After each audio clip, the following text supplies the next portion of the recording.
नमस्कार। बजट 2022 आत्मनिर्भर भारत का बजट, इस खास कार्यक्रम में आप सभी का स्वागत है। आपको पता है कि कल हमने चर्चा की थी फिजिकल इंफ्रास्ट्रक्चर की, बुनियादी ढांचा कितना बड़ा फोकस है इस बजट का, लेकिन आज हम बात करेंगे डिजिटल इंफ्रास्ट्रक्चर की और नई इकोनॉमी की। तो न्यू इकोनॉमी में क्या कुछ बड़ा फोकस है और युवाओं को इस बजट से क्या मिला है? रोजगार, बहुत सारे लोग पूछ रहे हैं कि इस बजट से रोजगार के लिए क्या किया गया, तो अब हम आपको बताते हैं कि क्या कुछ वो बड़ी बातें हैं। वरुण बजाज जी नमस्कार, मेरी आवाज मिल रही है आपको? मैं एक एक करके अपने जो गेस्ट्स हैं उनको टेस्ट कर रहा हूं। वरुण बजाज साहब, मैं आपके पास आना चाहता हूं। न्यू इकोनॉमी पर आप लोग लगातार काम करते रहे हैं, जो एंटरप्रेन्योर्स हैं उनके साथ भी लगातार आप लोगों का डिस्कशन हो रहा है। थोड़ा सा मैं ट्रेंड समझाइए, भारत किस दिशा में जा रहा है जब आप इंटरैक्ट करते हैं स्टार्टअप इकोसिस्टम के साथ में? ये जो हम बात सुनते हैं machine learning, artificial intelligence, industry 4.0, हम लोग कहीं पे थोड़ा बहुत जगह बना पाए हैं?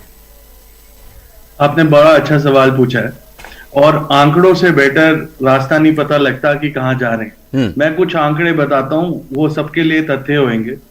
अगर कोविड के बाद इंडिया में हमारी स्टार्टअप इकोनॉमी में अराउंड $42 बिलियन आ चुका है as on date foreign direct investment. $42 billion startup economy में प्री कोविड पूरे 7 साल में नहीं आया जितना 1 साल में आ गया। और जब कोविड आया उसके बाद 10 से 12 स्टार्टअप्स स्टॉक मार्केट पे लिस्ट हो चुके हैं, जिनकी आज की डेट में मार्केट वैल्यू है अराउंड $300 बिलियन। $300 बिलियन। सो ये आंकड़े इतने हार्ड नंबर्स हैं कि अब बात ये नहीं रही कि ये होएगा या नहीं, पर ये असली में पैसा आ चुका है बाजार में और ये पैसा डिप्लॉय हो रहा है to give jobs and further recruitment to young people. So अब सवाल ये नहीं रहना जाना चाहिए कि भारत कहां इन चीजों में खड़ा है, पर ये होना चाहिए कि इसको नेक्स्ट लेवल पे कैसे ले जाया जाए। And I will take my guidance from the vision of the prime minister.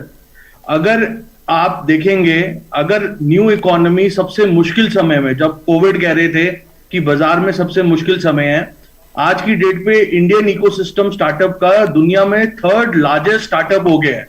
अगर मैं एक और आंकड़ा आपको बताऊं, कोविड के दौरान पिछले साल टोटल अराउंड इंडिया में आज की डेट में 83 यूनिकॉर्न्स बन चुकी हैं। यूनिकॉर्न्स मतलब एक कंपनी की अगर वैल्यूएशन 6,000 करोड़ से ज्यादा हो जाए तो उसको यूनिकॉर्न कहते हैं। उसमें से 50% यूनिकॉर्न पिछले साल ही बनी है। जी। तो ये आंकड़ा अगर आप देखो, और ये सारा न्यू इकोनॉमी में पैसा है, ये कोई ओल्ड इकोनॉमी मैन्युफैक्चरिंग इस सब में नहीं गया है। ये सारा जिसे कहते हैं हम एक वर्ड में frontier technologies. Frontier technologies is a word which is popularly used for artificial intelligence, machine learning, robotics, AR, VR या drone technology and new age technologies. So ये सारा फ्रंटियर टेक स्टार्टअप्स में पैसा गया है।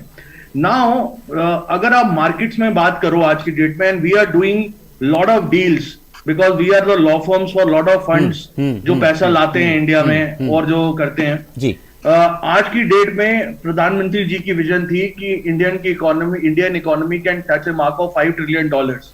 जब ये आंकड़ा आया था बड़े सोच रहे थे कि कैसे होगा। बिल्कुल।